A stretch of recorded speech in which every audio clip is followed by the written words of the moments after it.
Hey there, Dale the librarian here. I was going to write out how I got to these articles, and I was just like, this is insane. I got to make a video, otherwise, I'll be typing all night. So, this is how I found some of those articles, but I think this is a great way for you to find those in the context of when it was happening articles that you were looking for. I found some really good ones that I sent to you, but I bet there's some more out there. So, here's how I found it.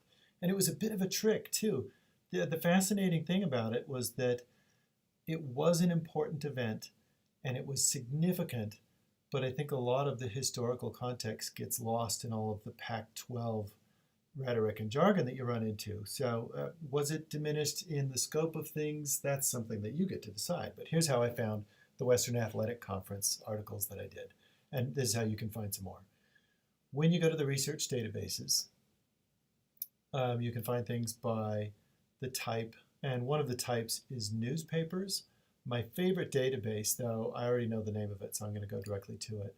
It's under the letter P, and it's a newspapers database called ProQuest Newsstand. ProQuest is a database vendor that they provide a bunch of different things. We want the one that says Newsstand. There's newspapers in the United States. You can see the search that I've already set up. Let's see, I think I cut and pasted it. Yep, that's the same one. When you do this search, you'll get a lot of articles that say University of Utah football, member of Pac-12, formerly of Mountain West Conference, formerly of Western Athletic Conference, and there's a lot of those mini historical reviews. We want to get out of that, and we want to get to just that moment that it was going on. So let me show you what I'm talking about. Those keywords right there, there's an insane amount of articles. There's like 706.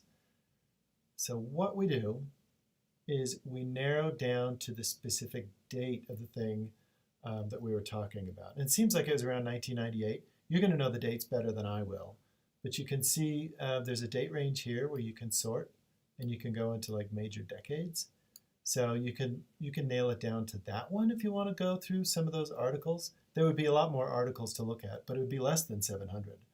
But what I did is I went into a specific date range. So starting in 1997, ending in 1998. I think you could get into more specificity here if you wanted to type that in. So if there was like a very specific date that you wanted to look at, that's how you do it. When you click on Update, and again, this is all the papers in the United States. You can narrow down to specific publications by doing publication title. So if you just wanted the Salt Lake Tribune, that actually might be pretty good. But how I got to the articles that I found for you, there's only 67 results. I can't highlight that. And what you would do is just cruise through the titles until you ran into something that would talk about what you were looking for. And I must have cruised through these for a while. Oh, there we go. Breaking up is hard to do for WAC. Defecting schools, both sides hope, blah, blah, blah, blah, blah, blah. These are the ones that you're looking for. You're going to have to cruise through a lot of other ones where they're talking about coaches or players or this, that, and the other thing. But that's part of the research, is you're just narrowing it down to a sustainably small list that you can just comb through like you're looking through pieces of a puzzle. Take a look at the ones that I sent you and see if any of those work. If there's one that works really well and they use words like breaking up or leaving, or somebody might have strong rhetoric like this one right here, another wacky move, shake up, you're going to have to try using those keywords again as well. But this worked out pretty well. And I think the newspapers, especially for the sporting press, is going to be a great resource for you. Let me know how it goes.